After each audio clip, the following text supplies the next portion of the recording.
Hey guys, ताज़ा खबरों के लिए लाल बटन दबाकर सब्सक्राइब करें और तुरंत खबर पाने के लिए घंटी के बटन को दबाएं। वक्त बदला, सोच बदली, लेकिन वक्त के साथ एक चीज नहीं बदली। वो है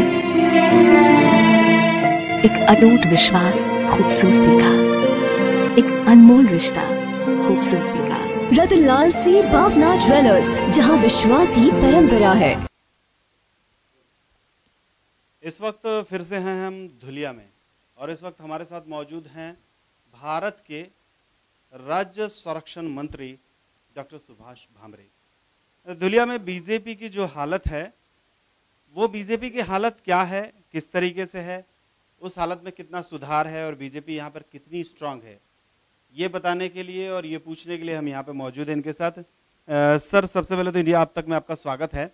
धुलिया में महापालिका के जो चुनाव है और उसके पहले जो भाजपा के अंतर्गत कलह सामने आ रहे हैं, इसमें बीजेपी को कितना नुकसान हो सकता है? देखिए, भाजपा राष्ट्रीय पार्टी है। आप जो बोल रहे कलह, तो थोड़े बहुत से डिफरेंसेस हर पार्टी में रहता है। मुझे नहीं लगता उससे कोई पार्टी के चुनाव पे कुछ फर्क पड़ेगा, क्योंकि जनता पार्टी के कार्यक्रमों को देखती है। आज केंद्र में हमारी सत्ता है, राज्य में हमारी सत्ता है, और पिछले 4 साल से हमने सांसद होने के नाते, मंत्री होने के नाते बहुत सारे विकास काम इस शहर में किए हैं।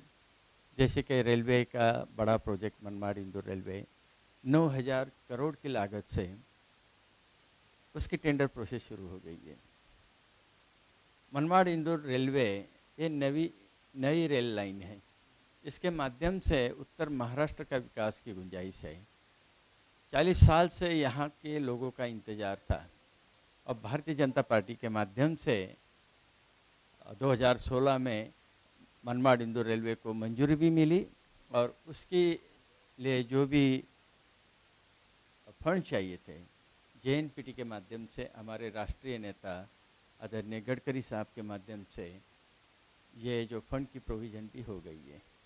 सर, जो यहाँ पर आपके बीजेपी के विधायक हैं अनिल अन्ना गोटे, उनका तो ये आरोप है कि आप लोग जो है वो इंपोर्ट कर रहे हैं लोगों को और गलत लोगों को पक्ष में घुसा के मतलब उनकी जो पावर्स है, गलत पावर्स है, उसका इस्तेमाल कर रहे हैं।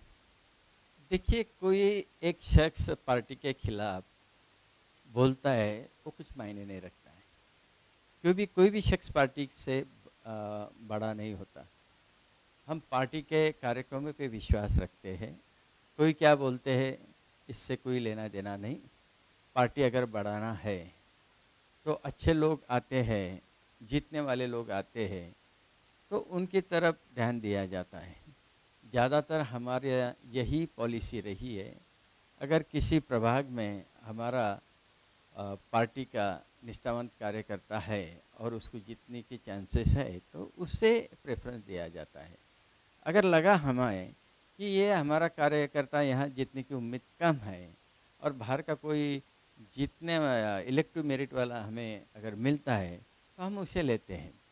और जो निष्ठावंत कार्यकर्ता है, जिन्हें हम टिकट नहीं दे सके, उन पर अन्याय होने वाला है, तो आगे जाके जो कोऑप मेंबर्स लेते हैं उसमें उनको लिया जाता है। यही पॉलिसी लोकसभा से लेके, विधानसभा से लेके और कॉरपोरेशन तक है। लेकिन इसका मतलब ये समझा जाए कि बीजेपी जो है वो खुद में लोगों को, गलत लोगों को अपने पास लाके उसको पवित्र करने का काम कर रहे हैं। गलत लोग, ये जो है ना, ये गलत आरोप है।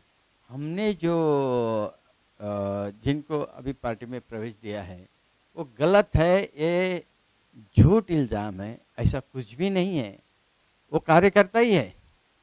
अब कोई एक शख्स अगर उसके माध्यम से नहीं आता तो उसको बुरा लगता है। अगर यही लोग जो बोल रहे आप गोटे जी, उनके माध्यम से जाते थे तो उनको अच्छा लगता था।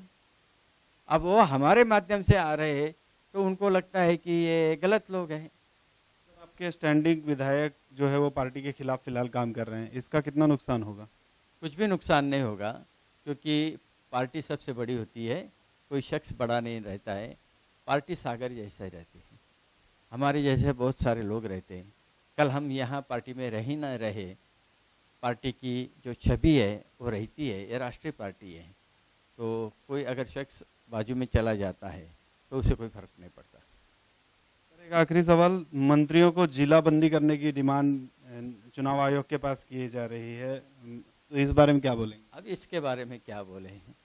अब कोई शख्स कुछ भी बात कर सकता है, तो भगवान उसका भला करे। हमारे साथ थे डॉक्टर सुभाष भामरे, जो विरोधकों का भी भगवान भला करे यही चाहते हैं। फिलहाल चलते हैं वापस, मैं आनंद शर्मा, इंडिया अब तक न्यूज़। हे गाइस, ताज़ा खबरों के लिए लाल बटन दबाकर सब्सक्राइब करें और तुरंत खबर पाने के लिए घंटी के बटन को दबाएं।